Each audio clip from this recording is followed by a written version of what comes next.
ঘূর্ণিঝড় ফেনগালের প্রভাবে আবহাওয়া হঠাৎই ছন্দপতন, উধাও শীত।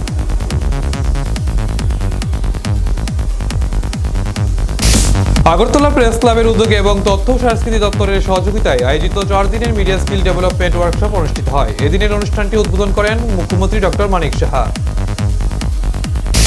গোপন সংবাদের ভিত্তিতে অভিযান চালিয়ে শুক্রবার সন্ধ্যায় পাচারকালে 4.5 কেজি রূপা উদ্ধার করেছে সোনামুড়া থানার পুলিশ।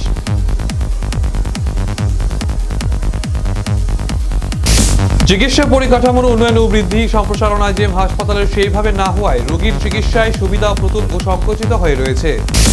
বিশ্বের 10 প্রাচীন শহরের তালিকায় 7ম বেনারস। ষোলসাইকে আমাদের সৌরজগতের অন্যতম রহস্যময় বস্তু। এটি মঙ্গল এবং বৃহস্পতির মধ্যবর্তী অ্যাস্টেরয়েড বেল্টে অবস্থিত একটি বিশালাকার গ্রহাণু, যা তার ধাতব ঘটনার জন্য বিশেষভাবে পরিচিত। Indian academy of paediatrics Tripura state ব্রাঞ্চের 30তম বার্ষিক স্টেট কনফারেন্স শনিবার অনুষ্ঠিত হয় IMA হাউসে। উপস্থিত ছিলেন মুখ্যমন্ত্রী ডক্টর মানিক সাহা।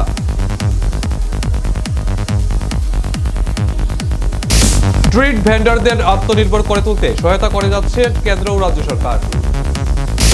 60তম BSF এর রাইজিং ডে উপলক্ষে শালবাগান স্থিত ক্যাম্পে এক রক্তদান শিবিরের আয়োজন করা হয়। বারাণসী স্টেশনের পার্কিং এলাকায় ভয়াবহ অগ্নিকাণ্ড, পুড়ে ছাই হয়ে গেল অন্তত 200টি 2 চাকার যান। ঘটনা ঘটেছে শনিবার ভোর রাতে।